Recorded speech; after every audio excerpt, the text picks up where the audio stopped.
Olemme Juvan tryffelikeskuksella. Olen Aije Myrin. Ja Juvan tryffelikeskuksella on tutkittu ja viljelty tryffeleitä vuodesta 2007. Nyt olemme täällä tryffelipuistossa ja katsotaan, kun Sirkka Pylkkänen koiransa Pessin kanssa näyttää meille, kuinka tryffeleitä metsästetään. Tuleppa.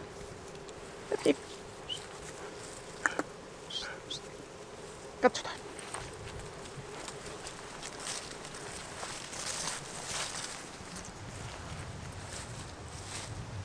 Onko siellä?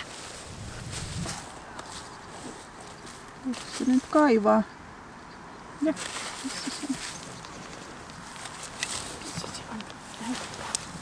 Näin? Missä se on? Täältä lehtien seasta jotakin. Mäpä olikin hauska juttu. Maistatko pikkuisen Pepsi? Pepsi on yleensä sillä, että se ei turhaa haro. Onko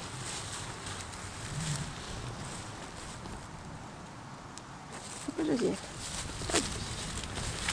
Ja tässä tryffelietinnässä on niinku se koiralle tärkeää, tai mikä on tärkeää opettaa, että sitä tryffeliä... No niin se meni. Et koira ei ota sitä tryffeliä suuhun. No, hyvänen aika. Maistako pikkuisen? Onko se siellä? Pessi on niinku opetettu siihen, että se näyttää sen sitten tassulla, missä se on. Löydettäisikö tästä lehtiä seasta nyt sitten? Missä se on? No siinä se on. No niin, siinähän se on. Kato nyt, hyvänen aika. Hieno tyttö.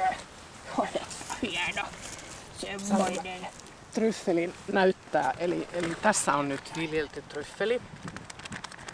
Ja tryffelin tunnistaa niin kuin ihan aistinvaraisesti sitten silloin tämmönen vähän rypelöinen pinta.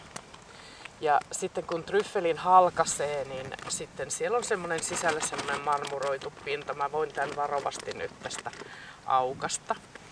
Eli tryffelissä on tommonen hyvin ohut kuori ja heti kun sen aukaisee, niin siellä on hyvin miellyttävä tuoksu. Eli Suomessahan on paljon maasieniä tällaisia, jotka muistuttaa tryffeleitä ja usein ihmiset luulee, että ne tietenkin toivoo, että ne on tryffeleitä.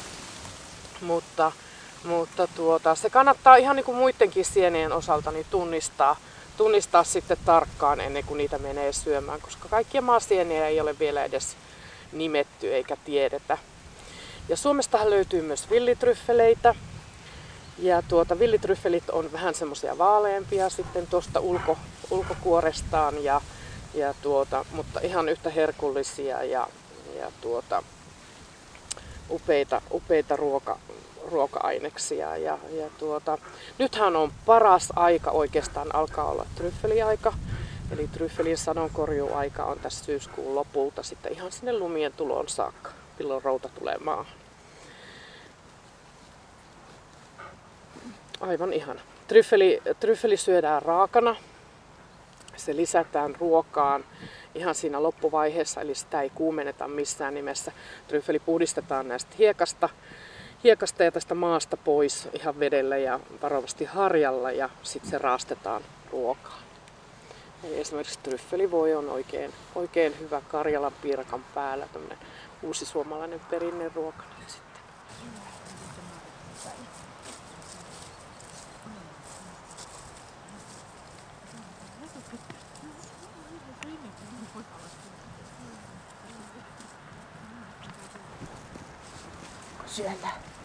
Onko siellä?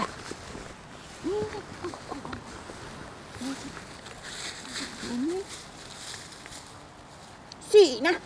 Voi että, oletpa sinä näpsä. Rouva näpsä. Otetaan täältä palkkaa. Pessi on täyttää kohta 12. Ja 9 vuotta me ollaan näitä tryffelihommia puuhasteltu. Oliks täällä? Ja hei, se lensi tänne. Ja Pessi on siis tsekin paimenkoira.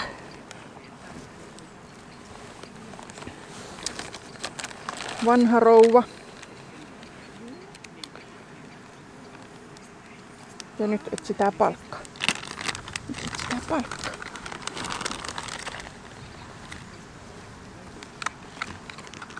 Pessin kanssa harrastettu paitsi tätä tryffelin etsintää, niin me ollaan joskus aloitettu ihan niinku tämmöisillä pelastuskoira toiminnoilla, mutta sitten siirrytty tähän, kun vaihdettiin paikkakuntaa, niin tähän tryffelijuttuun ja sitten